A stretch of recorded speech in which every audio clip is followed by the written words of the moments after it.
Солнце медленно опускалось за горизонт, заливая небо над Элмвудом мягкими оттенками оранжевого и розового.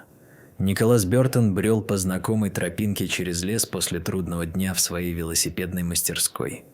Холодный осенний ветер перебирал листву старых кленов и буков, шелестя в их кронах. Вечер был необычно тихим. Лишь шаги Николаса нарушали покой, срываясь хрустом по опавшим листьям. Этот путь он выбирал часто. Уводящий в тишину и прохладу леса, вдали от шума городка и бесконечных забот. Но в тот день ему было тревожно. Даже облака на небе выглядели неестественно, вытянутые, словно нарочно изогнутые в странные фигуры. Птицы летели низко, и ветер нес в себе чужие, непривычные запахи. Николас начал замечать, что животные ведут себя иначе. Белки вздрагивали и уносились прочь при малейшем движении.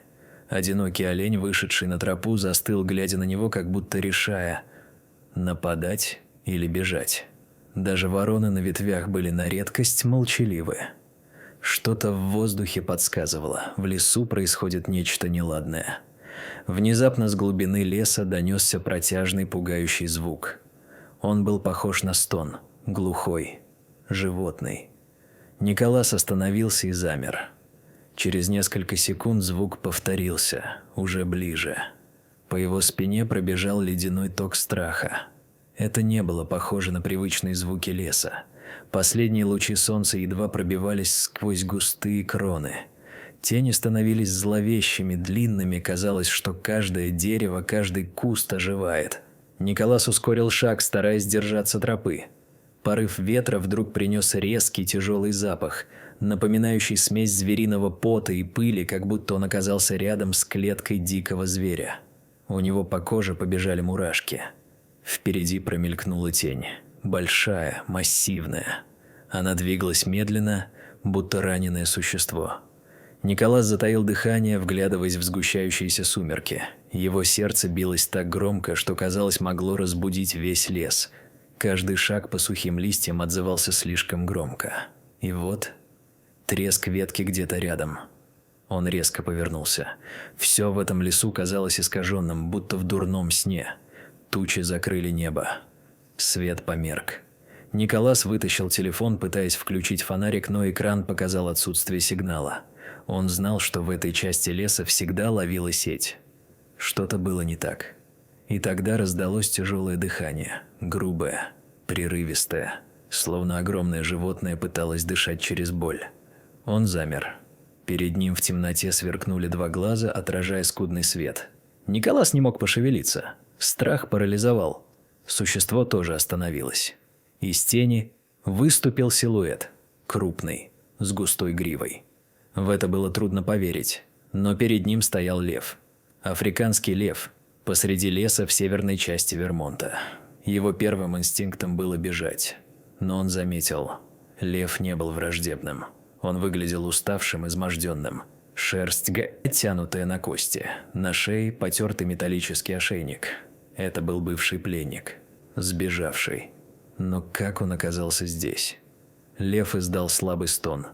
Николас ощутил, как его страх постепенно сменяется состраданием.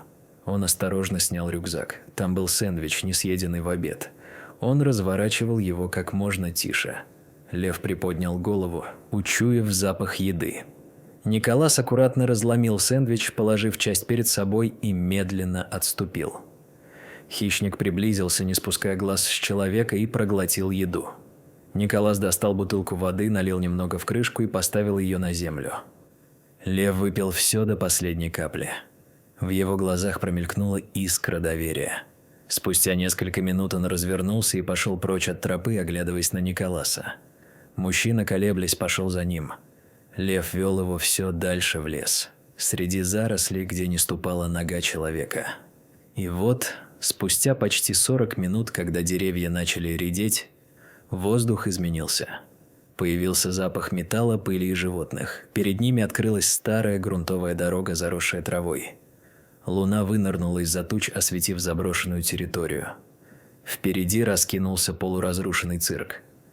Порванный шатер, гнущиеся от ветра металлические конструкции, разбросанные обрывки программ. Лев уверенно направился к старым клеткам. Николас следовал за ним, чувствуя, как в груди все сжимается.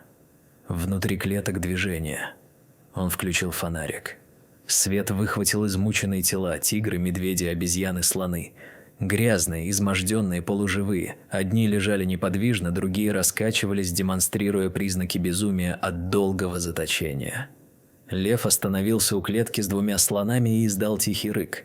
Его глаза будто говорили «помоги им». Николас дрожащими пальцами достал телефон. Слабый сигнал все-таки появился. Он вызвал службу спасения, диктуя координаты и объясняя ситуацию как мог. Ждать пришлось долго.